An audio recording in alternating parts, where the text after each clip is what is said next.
Hey everybody, I know there was like a little brief hiatus in between my series on grimoires and apocryphal texts, but I'm happy to report to you that this lovely Tuesday evening I am going to go ahead and dive in to a new book for you guys. Check it out. So what exactly is the Picatrice, you might be wondering, right? Naturally, of course. The Picatrice is a Latin name used for a 400-page book of magic and astrology that was originally written in Arabic. And I'm not going to make any attempts to try to pronounce the original title. However, I will go ahead and let you guys see it for yourself. That word right there. No idea how to pronounce it. So pardon me if I butcher it, but I guess I could attempt. Gayat al-Hakim. Apparently, scholars estimate that it was originally written in the middle of the 11th century. However, there seems to be some argument about the composition of the book and the first half having been completed in the 10th century. The translation of the Arabic title is The Aim of the Sage or The Goal of the Wise, which is an interesting name. After it was written in Arabic, it was later translated first to Spanish and then into Latin during the 13th century, which is at the time that it earned the title The Picatrix. That title is also sometimes used to refer to the author of the original manuscript.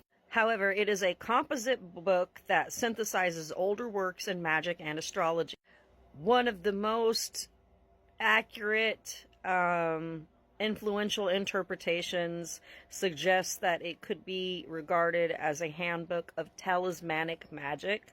And some of the notable sources that are mentioned or influences that you might find in the Picatrix include texts from Hermeticism, Sabianism, Ismailism, astrology, alchemy, and many different types of magic that were produced in or near the Near East in the 9th and 10th century AD.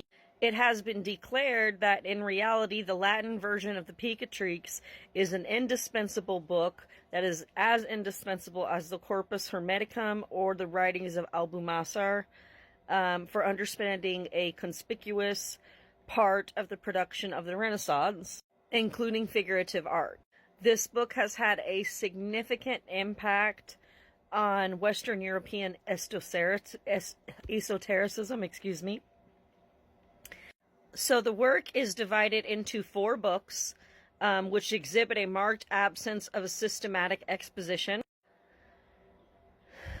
John Sesnek observed, quote, "The Picatrice prescribes propitious times and places and the attitude and gestures of the suppliant.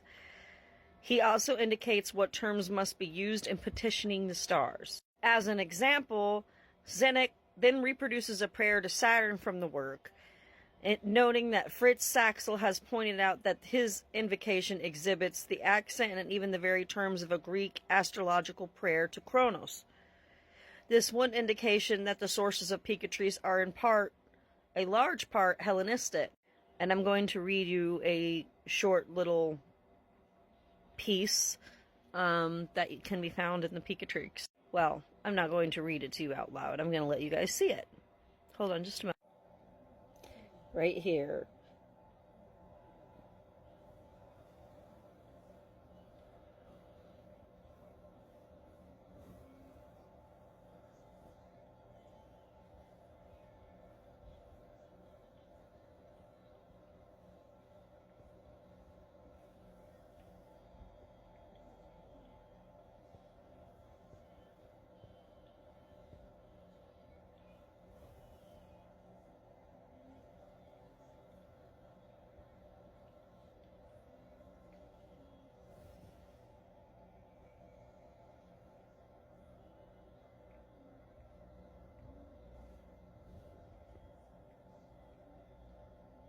And here on this website here, I'm going to show you a brief summary synopsis of what they say the book is. A manual for constructing talismans, mixing magic compounds, summoning planetary spirits and determining astrological conditions. The Picatrix is a cornerstone of Western esotericism. It offers important insights not only into occult practice and beliefs, but also into the transmission of magical ideas from antiquity to the present. Dan Atchell and David Parecha's English translation opens the world of this vital medieval treatise to modern-day scholars and lay readers. The original text, the Gayat al-Hakim, was compiled in Arabic from over 200 sources in the latter half of the 10th century. It was translated into Castilian Spanish in the mid-13th century and shortly thereafter into Latin. Based on David Pingree's edition of the Latin text, this translation captures the spirit of the Picatrix's role in the European tradition. In the world of Picatrix, we see a seamless integration of practical magic, earnest piety, and traditional philosophy. The detailed introduction considers the text's reception through multiple iterations and includes an enlightening statistical breakdown of the rituals described in the book. Framed by extensive research on the ancient and medieval context that gave rise to the Latin version of this text, the translation of the Picatrix will be an indispensable volume for students and scholars of history of science, magic, and religion, and will fascinate anyone interested in the occult. And here we have a little bit more, some imagery from the book. Oh, I guess there we have the pronunciation right there. The Picatrix, pronounced Bucratis, is the name used today and historically in Christian Europe. For a grimoire originally written in Arabic under the title the Gayat al-Hakim, which most scholars assume was written in the middle of the 11th century, though a supported argument for composition in the first half of the 10th century has been made. The Arabic title has been translated to The Aim of the Sage or The Goal of the Wise. The original Arabic work was translated into Spanish and then into Latin during the 13th century. According to the Latin prologue, the word Picatrix is the name of the author, one wise philosopher, the noble and honored Picatrix. According to the prologue of the Latin translation, Picatrix was translated into Spanish from the Arabic by the order of Alfonso of Castile at some time between 1256 and 1258. The Latin version was produced sometime later based on the translation of the Spanish manuscript. Traditionally, the Gayat al-Hakim has been attributed to Abu al-Hakim Maslama, then Ahmad al-Faradi al-Ashib. I can't say all that. I'm apologizing for that now, but I cannot. I know I will butcher that. The Magdalenian polymath, or alternative to one of the disciples under the name Maslama Ahmad, an Andalusian mathematician.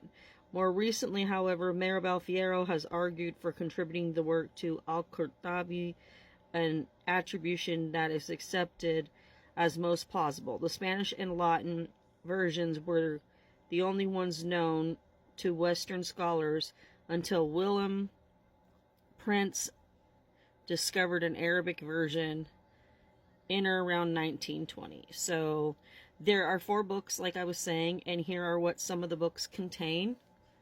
Book 1 of the Heavens and the Effects They Cause Through Images Made Under Them, chapters 1 through 7, and you can go ahead and see what they say there about there. Then we have Book 2 of the Figures of the Heavens in general and the general motion of the sphere and their effects in this world.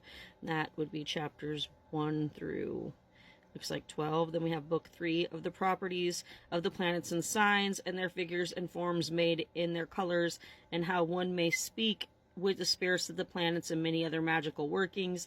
And the chapters there go 1 through 11.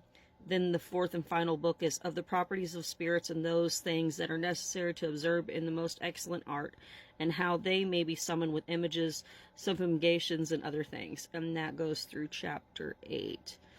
So, yeah, this is an interesting manuscript. Has a lot of information from various different belief systems, as it said, in the Near East at the 10th and 11th century. And it's just considered to be a very important source.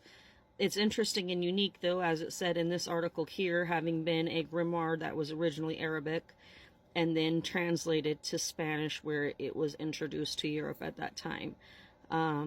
Definitely an interesting book, and one that I would encourage everybody to get into if they're interested in learning about these types of things.